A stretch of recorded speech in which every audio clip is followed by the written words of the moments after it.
Viewers, जैसा कि आप लोगों को पता है ये वीडियो रूट कैनाल ट्रीटमेंट के बारे में होने वाली है। आप सब इस वीडियो को देख रहे हैं बिकॉज कहीं ना कहीं आपके मन में रूट कैनाल ट्रीटमेंट को लेके कई सवाल हैं। आपको जानना होगा कि ये रूट कैनाल ट्रीटमेंट होता क्या है। कहीं से करवाते वक्त आपको पेन तो नहीं होगा, कई व्यूअर्स की तो अपॉइंटमेंट भी शेड्यूल होगी, तो कई के रूट कैनाल ट्रीटमेंट होने के बाद उनको जानना होगा कि डेंटिस्ट ने ऐसा किया क्या कि उनके दांत का दर्द बिल्कुल चला गया। तो आज मैं आपके इन्हीं सब सवालों का जवाब देने के लिए इस वीडियो को लेके आई हूँ।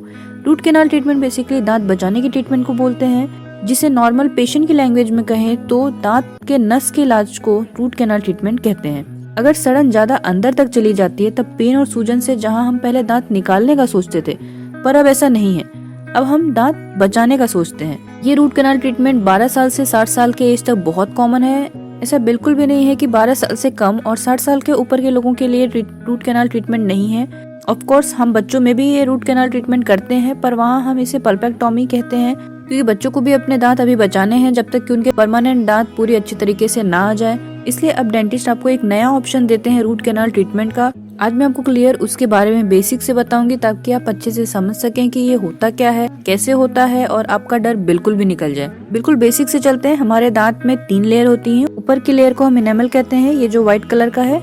इसके नीचे येलो लेयर होती है, उसे हम डेंटिन बोलते हैं, और उसके नीचे अंदर ये पल्प होता है जो कि नसों से बनी होती है। जब सड़न ये ऊपर की 2 लेयर तक पहुंचती है तब हम उसे फिलिंग से ठीक कर देते हैं, पर जब ये सड़न अंदर तीसरे लेयर मतलब नस को टच करती है तब इन्फेक्शन हमारा कैनाल से होते हुए रूट के एंड में ऐसे डिपॉजिट होने लगता है, जिससे हमको दर्द होता है और कभी कभी सूजन भी आ जाती है। इसको हम फिर रूट कैनाल ट्रीटमेंट से ठीक करते हैं। रूट कैनाल ट्रीटमेंट में हम क्या करते हैं, हम जड़ों तक जाके इन्फेक्शन को क्लीन करते हैं। इस ट्रीटमेंट को हम नॉर्मली 2 या 3 सीटिंग में कंप्लीट करते हैं। पहले हम आपको टैबलेट प्रिस्क्राइब करते हैं ताकि जो इन्फेक्शन है वो कम हो जाए, आपको इनिशियल पेन जो है वो सबसाइड हो जाए, और जब आप फर्स्ट सीटिंग के लिए आए तो इंजेक्शन का असर अच्छे से हो।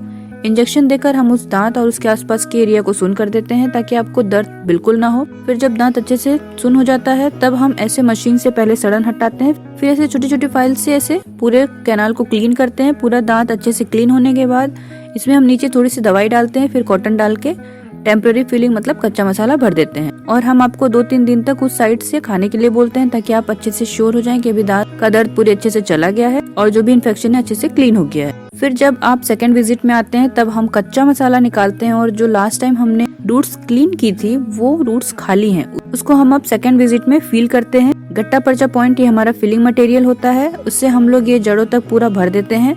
ये फिलिंग मटेरियल लाइफ लॉन्ग चलता है, इसमें कोई प्रॉब्लम नहीं आती है।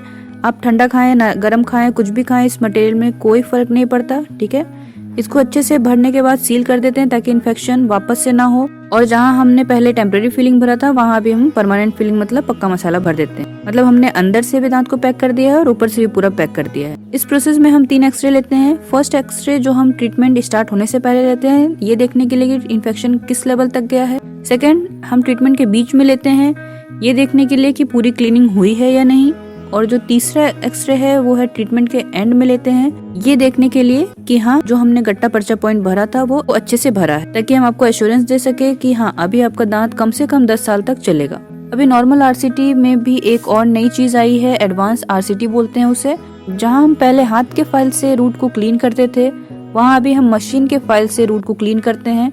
इसमें टाइम भी बचता है, हालांकि क्लीनिंग बिल्कुल सेम होती है, बट हाँ इसमें टाइम सेव होता है आपका भी और हमारा भी, क्योंकि हम अभी यहाँ हाथ की बजाय मशीन से क्लीनिंग कर रहे हैं। पर अभी रूट कैनाल ट्रीटमेंट पूरा नहीं हुआ है, अभी आपको इसके ऊपर कैप भी लगवाना है। रूट कैनाल ट्रीटमेंट के बाद हमने अंदर जड़ तक जो सफाई की, नस और इन्फेक्शन निकाला, वहाँ अभी दांत खोखला हो चुका है। ऑफ कोर्स उसमें हमने आर्टिफिशियल फिलिंग मटेरियल डाला है, बट स्टिल वो दांत अभी वीक है, क्योंकि बिना कैप के अगर हम वहाँ से बाइट करते हैं तो उसके फ्रैक्चर होने के चांसेस मैक्सिमम होते हैं। एंड इफ अगर कैप लगा रहता है तो पूरा लोड कैप पे आता है और आपका दांत अंदर सेफ रहता है। इसलिए आप हमेशा याद रखें कि अगर आपको डेंटिस्ट बोलते हैं कैप का तो प्लीज उसे अवॉइड ना करें। अपने डेंटिस्ट से जरूर पूछें किस किस तरह की कैप अवेलेबल है। बेसिकली 2 तरह के मोस्ट कॉमन होते हैं, पहला ये चांदी के कलर का होता है और दूसरा ये दांत के कलर का होता है। स्ट्रेंथ और लाइफ स्पैन दोनों की इक्वल होती है, फर्क बिल्कुल बस कलर में ही होता है। So you can go with any of this cap. तीसरा वैरायटी जो बहुत मजबूत होता है वो ये जिरकोनिया कैप है। ये बहुत ही लाइट वेट होता है, थोड़ा कॉस्टली होता है, पर हाँ ये बहुत ही लाइट वेट और नेचुरल लगता है। ओके, तो root canal treatment basically 3 sitting में हो जाता है। अगर आप अच्छे से टाइमली हर विजिट में अपना ट्रीटमेंट करवा लेते हैं तो 10 ईयर प्लस ये दांत बहुत अच्छे से चलता है। आप इसको नेचुरल दांत की तरह अच्छे से क्लीन रखिए, नेचुरल दांत की तरह वहाँ से कुछ भी खाइए और आपको वो फीलिंग भी नहीं रहती है कि आपके मुंह में कोई भी आर्टिफिशियल कैप ऐसा कुछ लगा है। It is as simple and good as that. So अभी अगर आपका दांत दुख रहा है तो निकलवाने से पहले आप अपने डेंटिस्ट से रूट कैनाल ट्रीटमेंट का जरूर पूछिए और उसे करवाइए।